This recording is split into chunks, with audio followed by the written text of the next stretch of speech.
Evolise, la solution de gestion et de facturation pour les TPE-PME présente. Sud Radio, c'est bon à savoir. Sud Radio, c'est bon à savoir. Et cette question ce matin face aux inondations, comment se faire indemniser alors que la Caisse centrale de réassurance établit à 1 milliard d'euros les dégâts du passage de cette tempête Nils.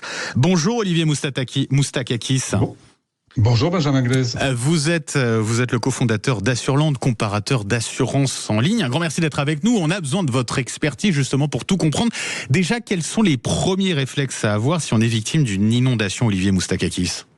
Alors, premier réflexe à avoir, c'est déjà se mettre en sécurité, bien évidemment, couper l'électricité, essayer de protéger ce qui peut l'être. Si vous avez la possibilité de rehausser votre mobilier pour éviter qu'il ne soit trop endommagé. Prendre énormément de photos pour montrer ensuite l'étendue des dégâts parce que vous allez devoir transmettre une déclaration à votre assureur. Donc voilà, on va dire des éléments pratiques. Mettez-vous en sécurité. Alors, ce qu'il faut savoir sur ce type de phénomène, heureusement, nous sommes couverts. C'est-à-dire que c'est le régime légal des catastrophes naturelles qui va intervenir. C'est un fonds d'indemnisation qui est alimenté par une surprime que nous payons tous, vous et moi, et nos auditeurs, sur leur contrat d'assurance, notamment habitation. C'est une prime de 20% qui alimente ce fonds. Donc c'est géré à la fois par les assureurs et par l'État, par la fameuse Caisse centrale de réassurance dont vous parliez. Ouais. Donc ça veut dire qu'on est tous égaux en termes d'indemnisation face aux ces phénomènes d'inondation ? Exactement. Donc ça, c'est une bonne chose. C'est un régime qui a justement été mis en place pour justement permettre d'assurer des éléments qui, faute de quoi, auraient été difficilement assurables, auraient coûté excessivement cher. Donc, in fine, personne n'aurait pu s'assurer pour ce type de risque. Alors, on va pas attendre la publication du décret d'état de catastrophe naturelle pour agir. Concrètement, on dispose de combien de temps pour faire remonter son sinistre à son assurance ? Alors, vous avez raison de le préciser. Dès la publication du décret qui va classer la zone en catastrophe naturelle, vous disposez de 30 jours pour faire votre déclaration à votre assureur. Et vous avez aussi raison, inutile d'attendre ce délai. Vous pouvez d'ores et déjà constituer votre dossier et contacter votre assureur pour faire votre déclaration. Et ensuite, tout le process s'enclenchera dès la reconnaissance de la zone en catastrophe naturelle. Comment est calculé dès lors le montant des indemnisations auxquelles on a le droit ? Alors, c'est assez simple, il y a un expert qui va être diligenté, et ensuite, ce sera sur la base de votre contrat. Donc, chaque personne, en fait, a signé un contrat d'assurance, d'accord ? C'est lui qui va s'appliquer. Donc, si vous avez un montant garanti en capital mobilier en fonction de votre contrat, si vous avez une valeur de remplacement en neuf ou pas, donc ensuite, c'est votre contrat d'assurance qui va s'appliquer.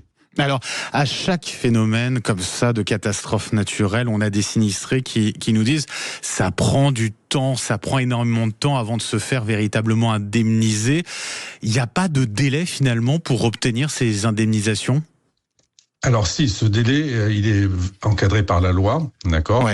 Donc normalement, l'assureur a 3 mois pour vous indemniser, etc. Donc dès que l'expert est passé, il y a un rapport qui est soumis à l'assureur qui va vous contacter en vous proposant soit un montant d'indemnisation, soit de faire intervenir une entreprise pour effectuer les travaux, d'accord ?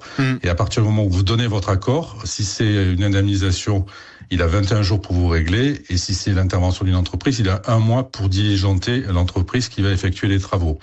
La vraie difficulté, vous avez raison de le souligner, c'est en cas d'inondation, le vrai sujet, c'est qu'il faut attendre que l'eau soit complètement retirée, d'accord ?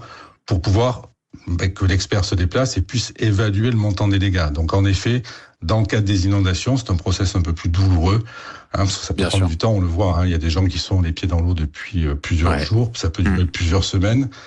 Donc malheureusement, c'est ça en fait qui va étendre les délais. Et dernière question, pour ceux qui doivent être relogés parce que leur logement est totalement inondé, là aussi les assurances sont tenues de vous proposer une solution de repli ? Alors, par chance, parce que vous avez des options de ce type dans vos contrats d'assurance qui peuvent prévoir des frais de relogement qui sont pris en charge.